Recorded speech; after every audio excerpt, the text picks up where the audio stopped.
Yo, terima kasih banyak buat teman-teman semuanya yang sudah mau mensupport dan mendukung channel ini mungkin dari awal sampai detik ini ya. Kali ini pasti ini masih banyak ya. Padahal ini persilama sih sebenarnya. Cuman saya harus meluruskan ini kembali karena berulang-ulang kali kayaknya si debt collectornya berada pada titik mentok di mana mereka kayaknya sudah mulai kehabisan bahan dalam melakukan penekanan terhadap orang-orang yang telat bayar. Padahal debt collector harusnya introspeksi diri gitu loh, sama dengan pinjol.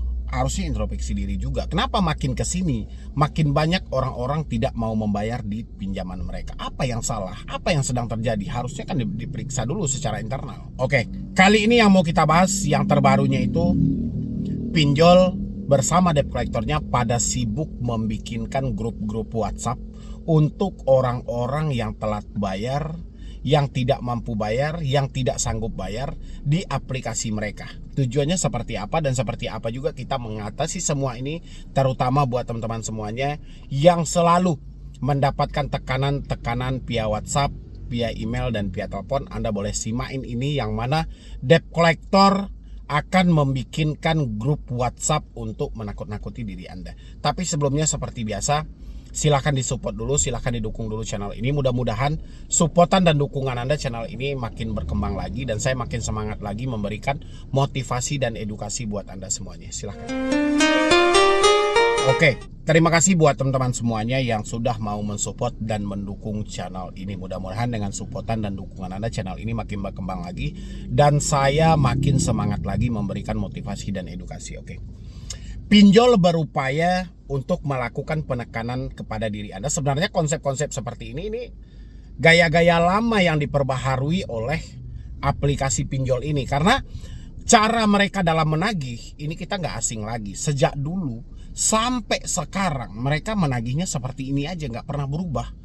Dari dulu itu nggak pernah berubah sebenarnya. Hanya saja teman-teman aja yang baru mengalaminya hari ini. Mungkin Anda dibikinkan grup WhatsApp, dibikinkan grup di media sosial, atau semuanya nanti dia post foto Anda habis itu di tagin teman-teman Anda gitu loh. Itu bukan hal yang baru. Ini sudah hal lama yang dilakukan oleh debt collector sejak dulunya. Hanya saja kalau dulu debt collector itu mentalnya baja-baja semuanya. Ya, zaman-zaman saya galbay waktu 2018, 2017 ya, itu kan baru-baru. Pinjol-pinjolnya itu baru-baru semuanya dan itu memang barbar banget. Dan mereka tidak peduli, seakan-akan mereka memang tidak peduli dengan aturan OJK. Kalau sekarang mereka juga tidak peduli loh dengan aturan OJK. Mau aturan OJK seperti apa, tapi ya mereka kurang gentleman. Kenapa saya bilangin kurang gentleman?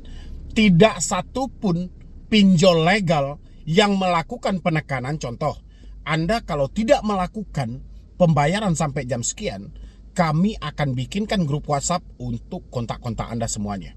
Biar kami bikinkan talangan dana di grup itu. Tapi mereka tidak pernah menyebutkan nama aplikasi.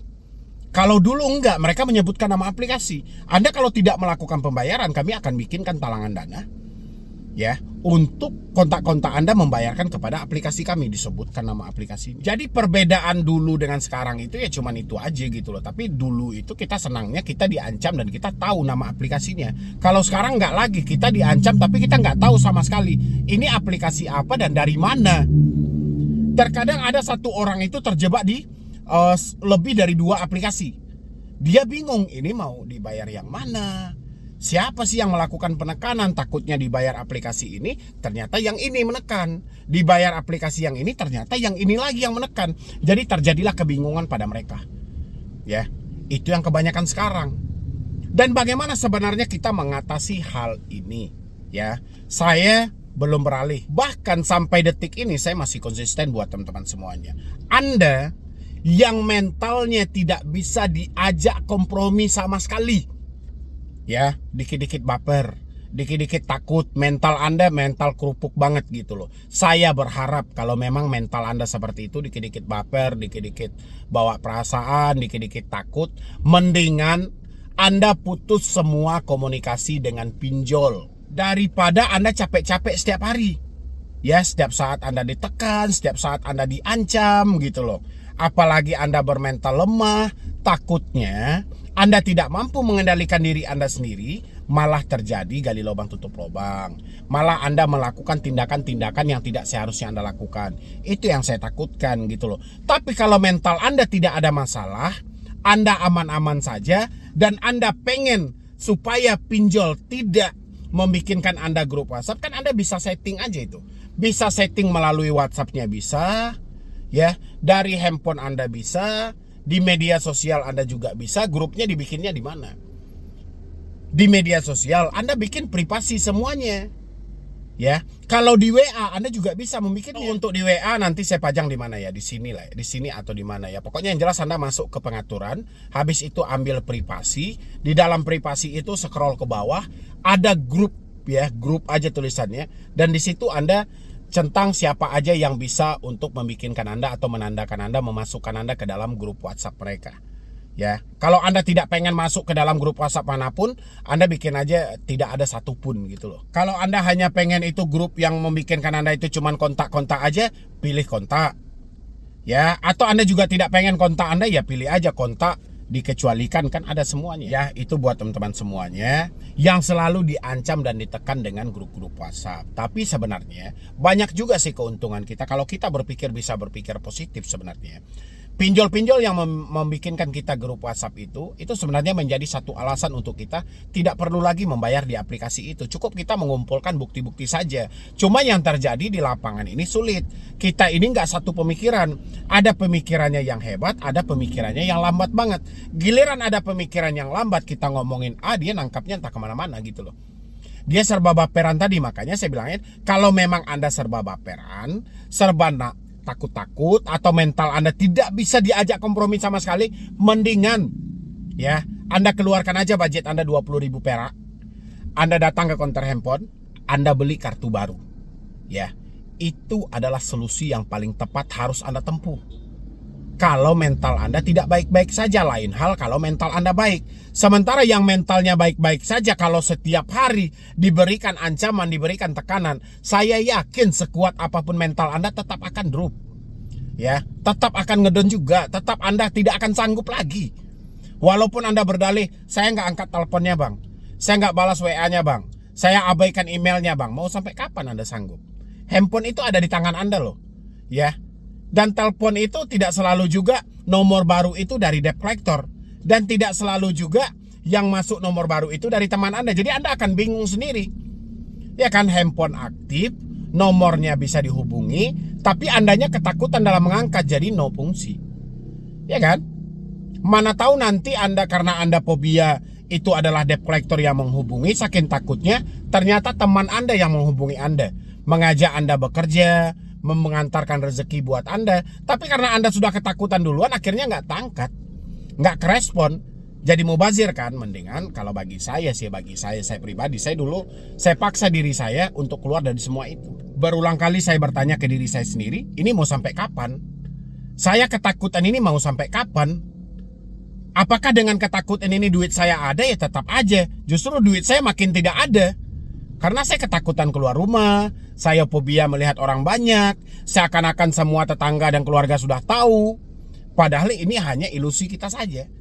Karena ada rasa bersalah dan rasa takut tadi, sehingga kita selalu pesimis pada diri kita sendiri. Akhirnya saya lawan semua itu, dan saya beranikan diri untuk melangkah ke depannya. Saya harus keluar, itu yang saya tanyain itu. Saya harus keluar, saya harus paksa diri saya untuk keluar dari semua ini. Kalau tidak, ini mau sampai kapan? Ya, barulah tiba-tiba saya memutuskan untuk hal itu. Datang orang terdekat saya, dia terjebak pinjol juga, dan saya berikan saran seperti yang telah saya jalankan. Ternyata nyambung dan dia mempraktekannya. Ternyata benar, dia pun juga keluar dari jeratan itu. Makanya berinisiatiflah saya membuat konten YouTube itu. Saya bagikan semua pengalaman saya lihat ancaman yang diberikan kepada Anda, tekanan yang diberikan kepada Anda, luapan dari rasa takut Anda. Saya perhatikan semuanya, semua itu sama. Hanya saja kita aja yang meletakkan sesuatu itu bukan pada tempatnya. Ya kan? Terlalu melebih-lebihkan, terlalu membesar-besarkan. Itu pemikiran kita sendiri. Makanya kalau ada orang yang bertanya, risiko yang paling berat dari gagal bayar pinjol apa bang? Selain BI checking, diri Anda sendiri. Itu yang paling berat. Bagaimana kita menghadapi diri kita sendiri? Sulit loh. Sama kayak Anda hari ini nonton saya. Anda baru telat bayar. Contohnya Anda baru telat bayar nih. Anda baru nonton saya sampaikan. Kalau Anda tidak pengen dibikinkan grup WhatsApp, coba atur-atur aja hal-hal ini. Pasti di dalam pemikiran Anda ketika Anda nonton saya, Bang Medi, nggak semudah itu Bang. Kalau saya ini saya kunci, saya putus komunikasinya, bagaimana nomor kontak saya? Bagaimana dengan tetangga saya? Bagaimana dengan orang tua saya? Bagaimana dengan suami saya? Akan banyak dramatis yang seperti itu. Akan banyak luapan yang seperti itu. Bukan Anda aja, saya pun dulu seperti itu. Ya, saya nonton satu video dari, kalau nggak salah saya dulu yang saya tonton, Bapak Ridwan Bali. Ya, bahkan saya komentar aja itu nggak ditanggapi. Saya masuk ke dalam grup beliau pun juga nggak begitu kerespon. Saya paham, karena bukan saya sendiri yang bertanya di sana. Ada ribuan orang yang membutuhkan jawaban dari beliau juga. Ya, karena beliau menjelaskan sangat gampang gitu loh, sangat mudah. Saya beranggapan kok segampang itu, sementara saya menjalani sesulit ini. Ternyata saya koreksi lagi diri saya introspeksi diri saya. Ternyata yang berat pemikiran saya doang.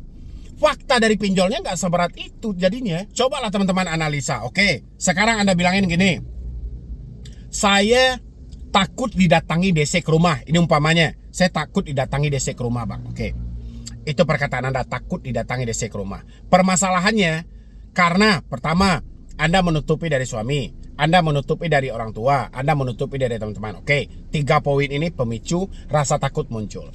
Habis itu, dari mana awal rasa takut ini? Anda harus cari tahu juga.